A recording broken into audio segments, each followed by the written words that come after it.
안녕하십니까. 동계 계절학기 진로학기제 굿노트 노타빌리티 서식 판매라는 주제로 3주 동안 진로 활동을 진행한 동남아 창의융합학부 16학번 권나경입니다. 지금부터 발표 시작하겠습니다. 발표 순서는 화면과 같이 자기소개부터 느낀 점까지 총 8가지 순서로 진행하도록 하겠습니다. 첫 번째로 저에 대해 간단히 소개하겠습니다. 저는 20대에는 문구회사와 소품샵 취업을, 30대 이후에는 개인 소품샵을 여는 것을 꿈꾸는데요. 참고로 저는 작년 2학기 커리어 블라썸 기본에 참여하였습니다. 기본을 진행할 당시 굿즈와 문구 쪽에 관심을 갖고 준비한 지 얼마 되지 않는 시점이었기 때문에 부족한 점이 많았지만 처음으로 메모지, 스티커, 테이프 등을 만들어 보면서 꿈에 대해 명확히 키울 수 있었는데요. 그래서 이번 동계 계절학기 프로그램도 연달아 진로 개발을 위해 진행하게 되었습니다. 저희 진로학기제 주제는 굿노트, 노타빌리티, 서식 판매 준비입니다. 혹시나 굿노트와 노타빌리티에 대해 모르시는 분들을 위해 짧은 영상을 준비했는데요. 같이 화면을 보실까요? 화면 속 어플은 굿노트라고 불리는 아이패드 갤럭시 탭용 노트 앱입니다.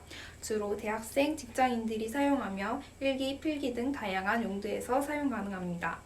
최근 아이패드와 갤럭시 탭의 구매율이 높아지면서 자연스럽게 이러한 서식을 만들고 판매하는 사람들이 많이 생겨났는데요. 저도 굿노트를 사용하는 사람으로서 모바일상의 굿즈라고 할 수 있는 스티커와 다양한 서식들을 만들어 개인 블로그에 무료로 제공하는 사람들 중 한 명이었습니다. 그래서 이번에는 저도 판매를 목적으로 제대로 된 다이어리를 판매하면 어떨까 하는 생각이 들었고, 판매 준비를 위한 내용물 완성을 목표로 진로학기제의 주제를 다음과 같이 정하였습니다. 그래서 저는 다음과 같이 3주 동안 활동을 계획하였고요. 실제로는 맨 아래 칸과 같이 진행하였습니다. 활동은 크게 시장조사, 다이어리 제작, 수정, 스티커 제작, 교수님과의 컨설팅으로 진행하였으며 계획했던 상세 페이지 제작 한 가지는 시간 문제로 4주차 평일로 미루어지게 되었습니다.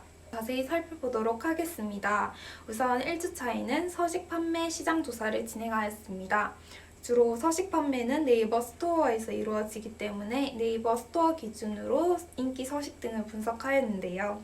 저는 판매 대상을 대학생으로 설정하였고, 대학생 굿노트 다이어리를 검색했을 때 나오는 19가지 다이어리를 모두 분석하여 저만의 강점은 스티커 무료 제공과 폭나무 디자인으로 정하였습니다.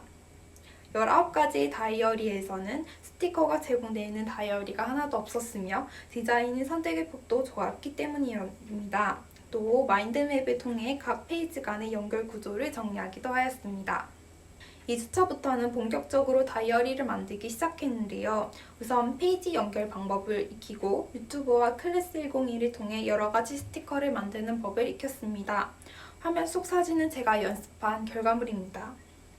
2주차 중간에는 표지를 만들기 위해 여러가지 그림을 그렸는데요. 하루에 많으면 9시간 정도 정말 많은 그림을 그렸는데 사실 머릿속의 그림과 제 손은 잘 따라주지 않아 힘들었습니다.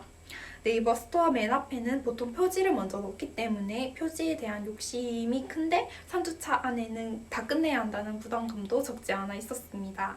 하지만 3주차가 시작될 때 책 2권을 읽고 나니 방향을 다시 찾게 되었습니다. 그동안 연습한 것들을 바탕으로 무료 제공할 스티커를 다음 화면과 같이 2가지를 만들게 되었습니다.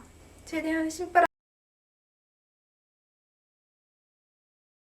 제작하였습니다.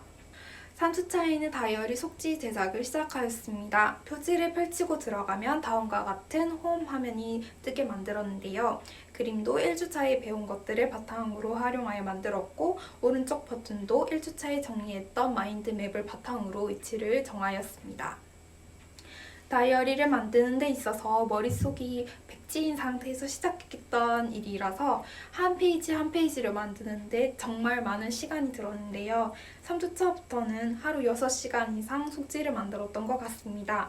화면은 1월부터 12월까지 달력이며 날짜를 누르면 해당 위클리 페이지와 노트 페이지로 이동할 수 있게 만들었습니다. 그렇게 저는 학기별 수업 정보, 시간표, 자격증, 프리노트와 리뷰 페이지, 버킷리스트 페이지를 만들었습니다. 하루에 2페이지 이상 만들었으며 구도 설정과 색깔 선정, 그리고 영양 문제 등 중간중간에 수정해야 할 것들이 많아 3주차는 정말 바빴습니다. 그렇게 저는 총 255장의 페이지를 만들었고 키노트를 이용해서 모든 페이지를 연결시켰고요. 참고로 255장인 이유는 1월부터 12월까지 각 주마다 위클리 페이지가 있기 때문입니다. 저희 한계점은 크게 색감 찾기, 표지 그리기 실력 문제 등이 있었는데요. 색감 같은 경우에는 유명 색감 추천 사이트를 통해 속지를 만드는데 참고하여 극복을 하였습니다. 표지 그리기 활동은 2주차에 바로 마음에 드는 결과물이 없었기 때문에 한계점을 느꼈지만 연습했던 표지를 다른 용도로 2차 가공을 하여 개인 블로그에 무료 공유를 함으로써 블로그 홍보 효과를 할 수 있었습니다. 또 중간중간 힘들 때에는 명상 도서를 읽음으로써 마음을 다잡고 3주 동안 활동을 마무리 잘 할 수 있었습니다. 최종 결과물은 다음과 같습니다. 3주차 활동 설명을 통해 이미 결과물에 대해서는 많이 한 것 같은데요. 4주차 휴일에는 네이버 스토어에 등록할 다이어리와 스티커가 저의 최종 결과물입니다. 굿노트 노타빌리티 서식 판매 주제에 걸맞게 내용물을 거의 완성하였으며 교수님과의 컨설팅을 통해 스토어에 어떤 식으로 설명할지, 나의 강점은 무엇인지에 대해서도 준비할 수 있게 되었습니다. 한 가지 아쉬운 점이 있다면 원래 발표 영상에서 저희 다이어리를 실제 사용하는 영상을 함께 올리려고 했는데 4주차 페이지 연결에 문제가 생겨서 올릴 수 없게 되었습니다. 그 문제점은 4주차 평일에 수정할 계획이며 주말에는 최종적으로 스토어에 등록할 예정입니다. 이 활동은 앞으로 준비할 문구회사 소품샵 취업의 하나의 포트폴리오이자 모바일 상의 여러 굿즈를 제작하는 시간을 가짐으로써 저만의 특별한 진로 능력을 키울 수 있게 된 과정이었습니다. 살면서 어딘가에 미쳐본 적이 있는가, 집중해 본 적이 있는가 라는 질문 어디서 들은 적이 있습니다. 1년 전에 저는 그런 적이 없다라고 생각을 했었는데요. 지금은 이번 3주 활동이 그러했다라고 말할 수 있게 되었습니다. 잘 보이려고 돋보이고 싶어서가 아니라 정말 제가 원하는 활동을 하면서 저에게 집중할 수 있었습니다. 또 커리어 블라썸 기본 마지막 발표에서 이제 4학년이 되니까 굿즈와 문구의 길로 가야 할지 전공의 길을 가야 할지 아직도 고민이다 라고 말을 한 적이 있었는데요. 이번 3주를 통해서 문구와 굿즈의 길로 확실히 정할 수 있게 되었습니다. 다른 분들도 그동안 수고 많으셨고 앞으로도 잘 해낼 수 있을 것이라고 믿습니다. 발표 들어주셔서 감사합니다.